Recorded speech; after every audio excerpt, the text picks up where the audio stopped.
that you don't know. What the project meant to me?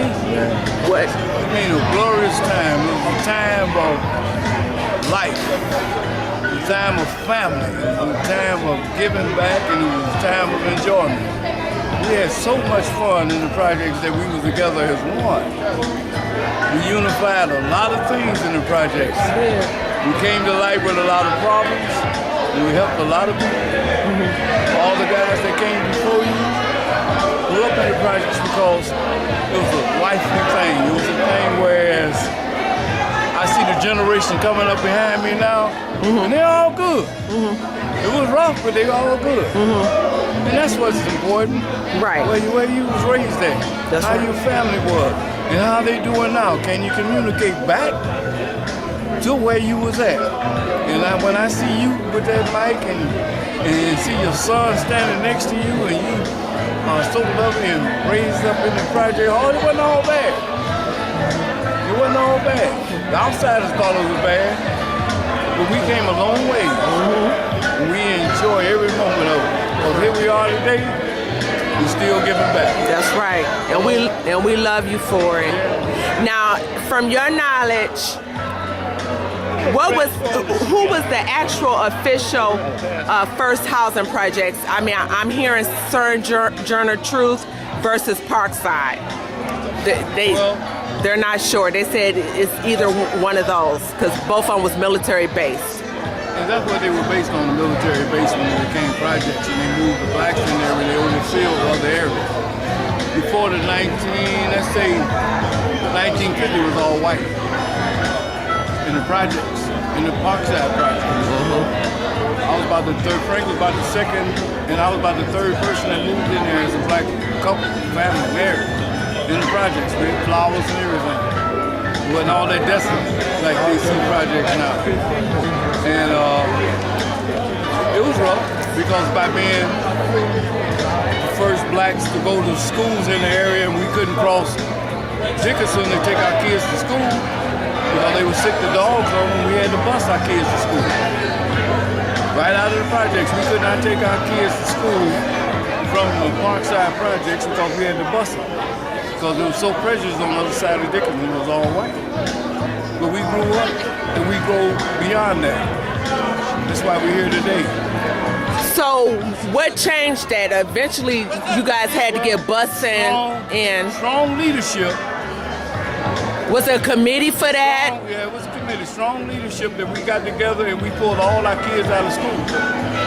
So a boycott? We boycotted the schools and we had schools in the basements of the project. What year was this, sir?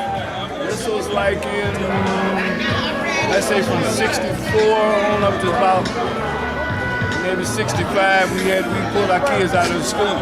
So what you had? The school system finally realized what was happening.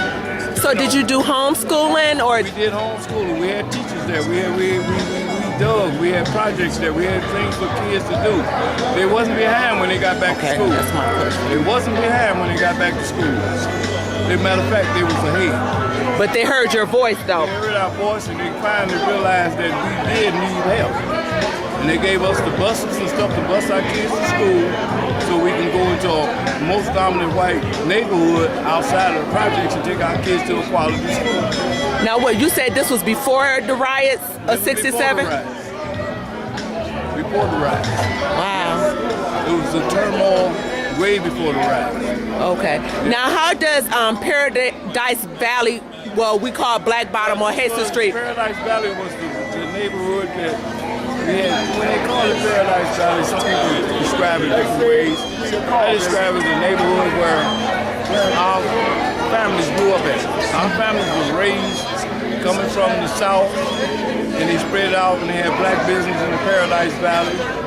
Even my dad, his name was Hot Tamale Charles, and everybody knew him because he sold hot tamales to everybody in the neighborhood. He had a great business. We had Mr. Young's Barbecue and Brewster Center, and we had the DUS. All this was the Black Bottom. The Paradise Valley was a variety of black ownership, black leadership in the neighborhood that they had given away. So it was basically our own community for African Americans? Yes. And so when we ventured out, we moved to places like projects. That's what I thought. You know, 'cause eventually we were all in the Black Bottom area. Yep, that's what I heard. So I also heard the Brewsters and the Jeffries was the first ones to welcome us in from that era, from the Black Bottom era from that transition, and we integrated in with the house. And I said, well, I thought some came over to Parkside too. Yeah, they did. They could spread them. If they were a family, if they were a married couple, they came over to No, it Parkside. wasn't about being the married couple. So you could be single in Parkside and black? Huh? You could be single and black in Parents Parkside? do it. At the beginning it was. You know, they had different rules. Right. They had different ways. I think you did have to be married. I'm not sure about that.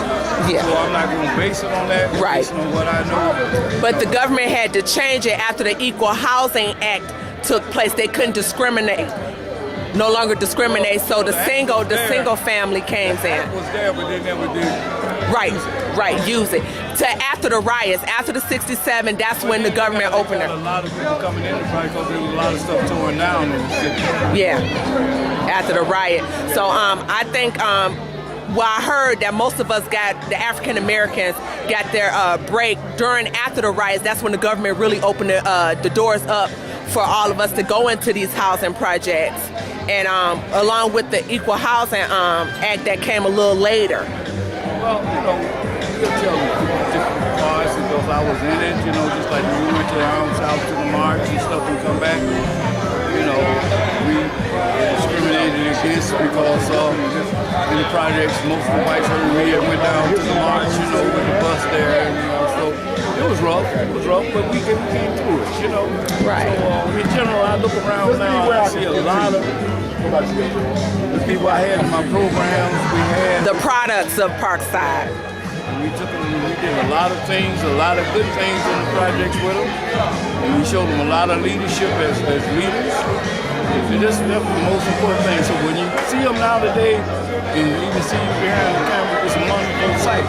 This is one of the reasons why we do our picture, to join hands together. That's right. Again, to say hello.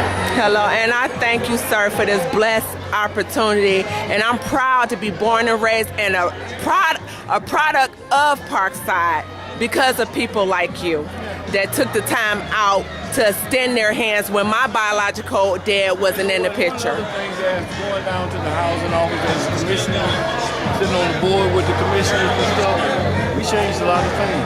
A lot of things. A lot of things that we fought for and changed. Like I said, even for the kids. You know, mainly we were looking out for the kids so they could have a better education. And we never missed out. I mean, you name the sport, I played a part of it. You know, I mean, from the tennis, we had tennis in the hood, so to speak. We had ice skating. We're the only projects, we're the only gym or recreation center that took the kids and opened up on Saturdays and Sundays so the kids would have something to do. We took them on trips out of town where it was really illegal then, but they allowed us to do it because they knew we was having trouble. Now, how was that funded? Was it through your personal? Funded through, we wrote proposals and stuff and got money funded through different organizations to do this. Okay, donations. We had the city behind us, and Coleman Young was a blessing to the sky because he backed us 100%. Everything we did, he sent a representative to us to help us because he knew we was in trouble. Y'all hear that? Coleman A. Young. Yeah. Amen. I got to put him in our history books too. Thank you, Mr. Blackwell. I love you. I got a woman.